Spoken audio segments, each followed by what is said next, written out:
Hey, my paws. Welcome to Randy's Den, and picking up where I left off with my insulation transformer, and just letting you know where I'm at. I am right now set up, got the dim bulb tester, gonna plug it into the kilowatt and see what it's putting out. And I've already done this once before, and devastatingly know what I'm gonna read here. So I try to get this where you guys can see it.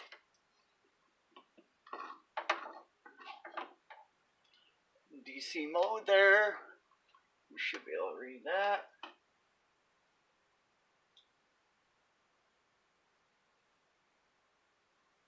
And the light's on and I'm getting nothing. Nothing. I just am getting weird readings. 700 milliamps. Just nothing coming through. No electromagnetic flux going on. Just not enough pushing through. So I don't know. I tested this theory I come up with the microwave transformers, and I got lucky enough that when I split them, they came apart real nice.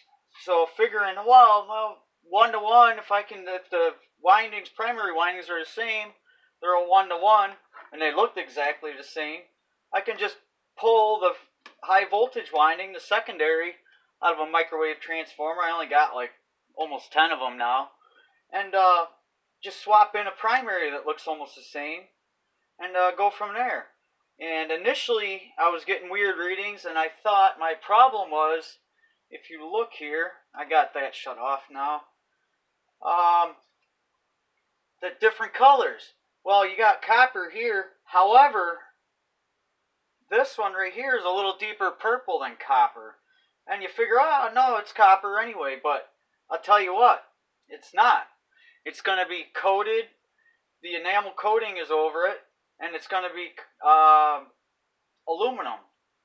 So, but still, my continuity test, I was getting, or not continuity, my resistance test, I was getting 3 milliohms, 0.3 milliohms. So, 0.3 ohms. Hello. Woo. A long day. 0.3 ohms on both windings. So I figured, what the heck am I doing wrong? This thing, and I just couldn't sleep thinking about it. I had anyone I talked to that knew more about electronics than I did just was shaking their head like, first off, what am I trying to do? And second off, why isn't it working? So let's go to a live plug over here and see what we get. And we got, I don't know if you can hear that, but we got noise. We got action. So, but it's aluminum winding. That one's copper. So what are we going to come up with here?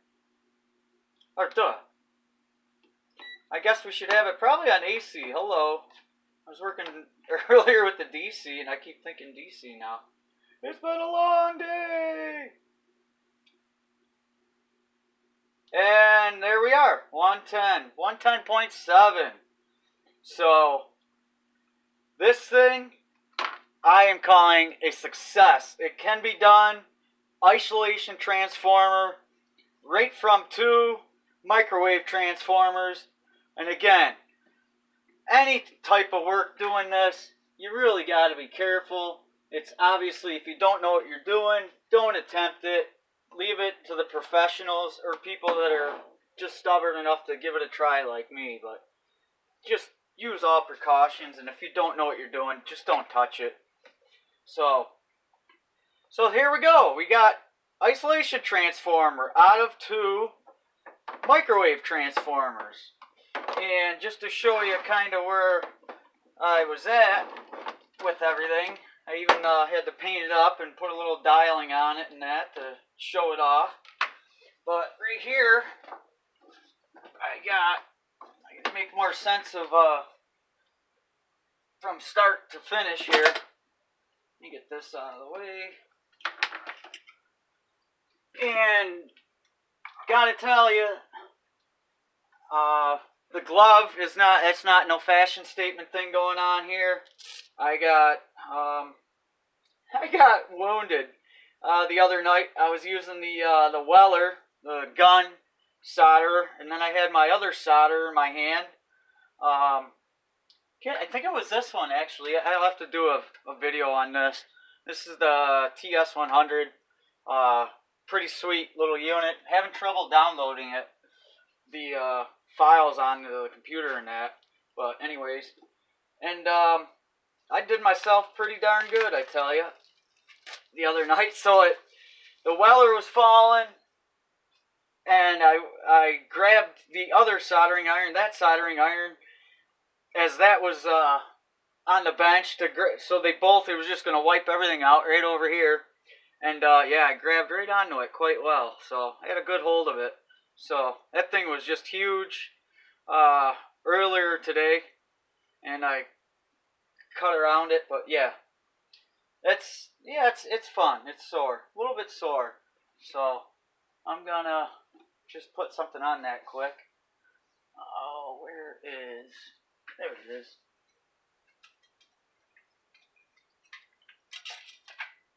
Sorry, you guys had to see that. But, ow.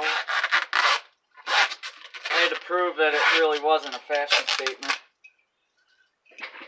Trust me, I could think of better things to do than that. So, that's going to take forever to get that on. So here we go with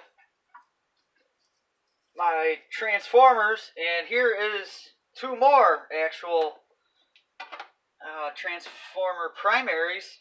Again, these are all microwave Transformers. They were all different numbers, names, everything.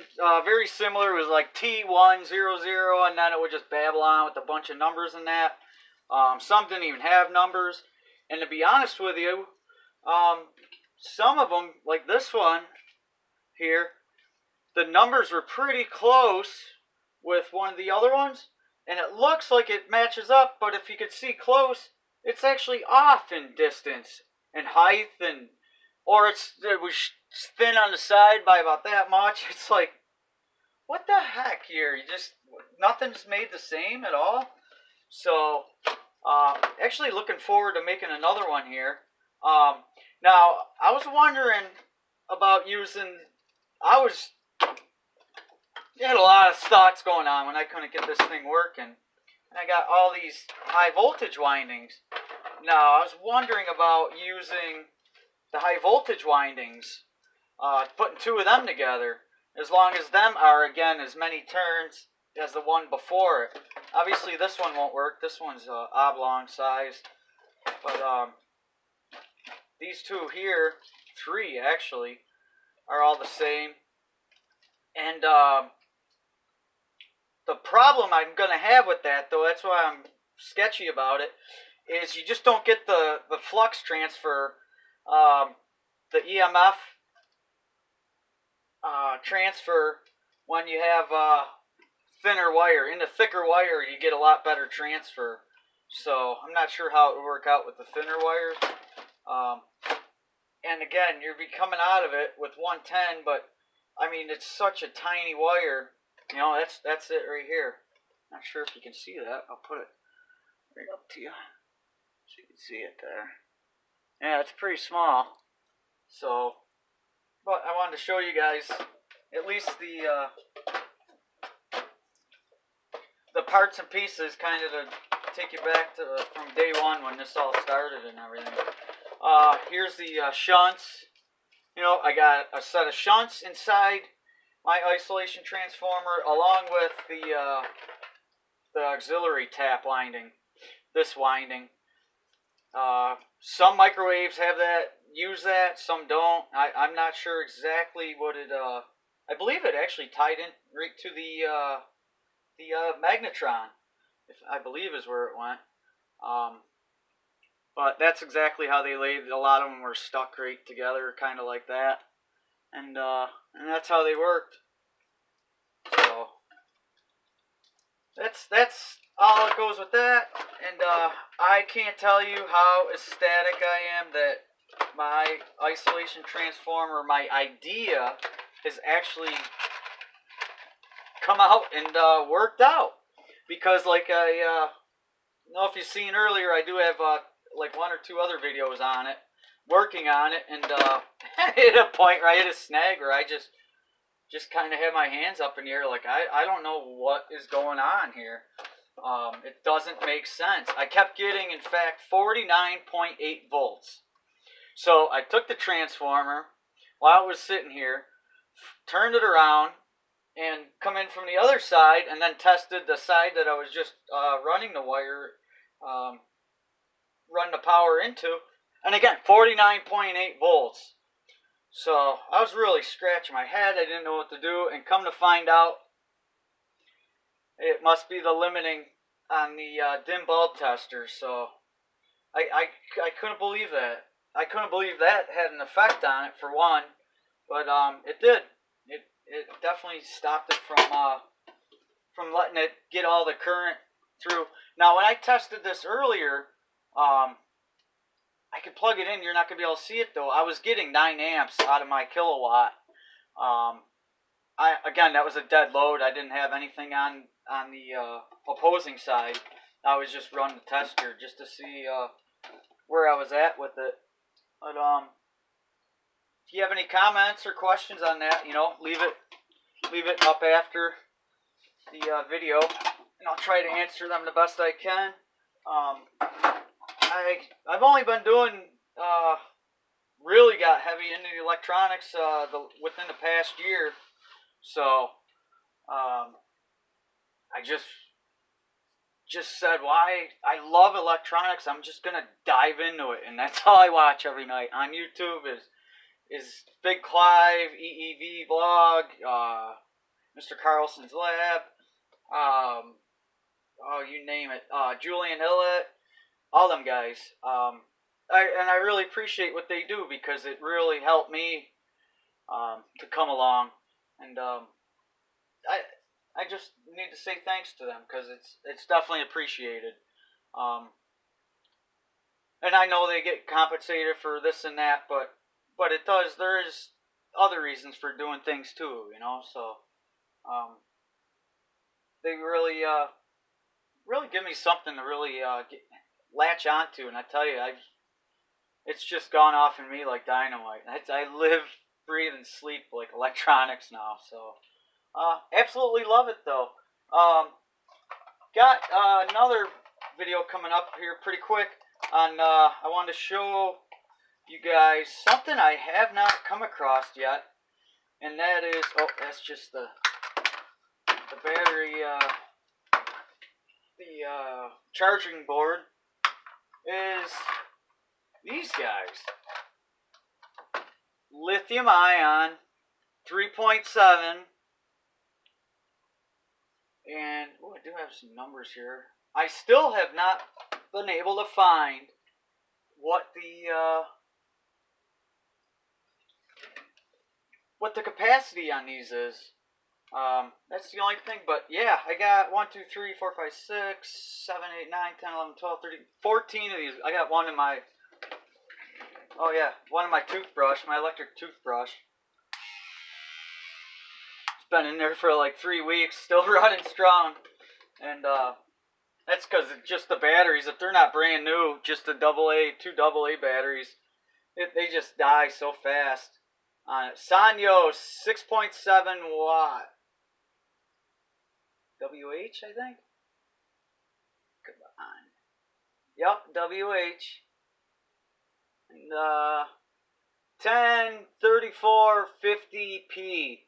So I'm guessing 10 by 34 by 50 length would be my guess of the measurements on these. But yeah, kind of curious little deal. And I want to show you guys something really neat about them. Is something a little kind of dangerous about them, actually, if you're not paying attention, or you're having a long day like I have. Here, check this out. So right in that center there, you can see that little tab right there in the center is the other terminal. Let's see if I can get it where you guys can see it here. So I'll touch the 3.81, and that's positive. So that little tab terminal right there in the very center, if I put my probe right here and I touch, if you see it real quick, yeah, I can feel it. It'll actually get sparks. You got to be super careful with them. Very, just testing them, you can very prone to shoot sparks. But just to show you, I'll put the it don't matter. I can put it here. I'll put it on the bottom. I'll put it where it normally is, and the negative will pop up on my charger unit here.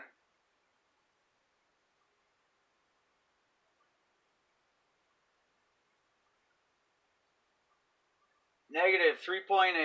So yeah, kind of an oddity. All the videos I've watched, and I got the Fire Stick there a while ago, and that's all I do is watch. I barely watch any other TV.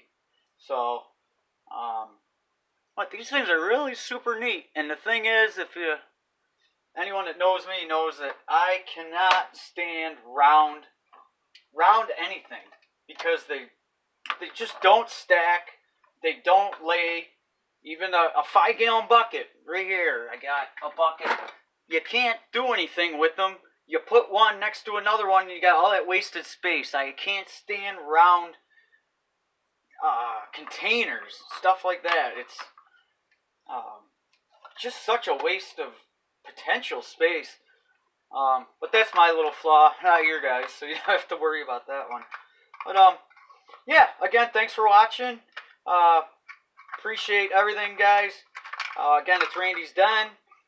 Comments, questions, leave at the bottom. And I am heading to bed, and there is an isolation transformer. So, good night, guys. Thanks again.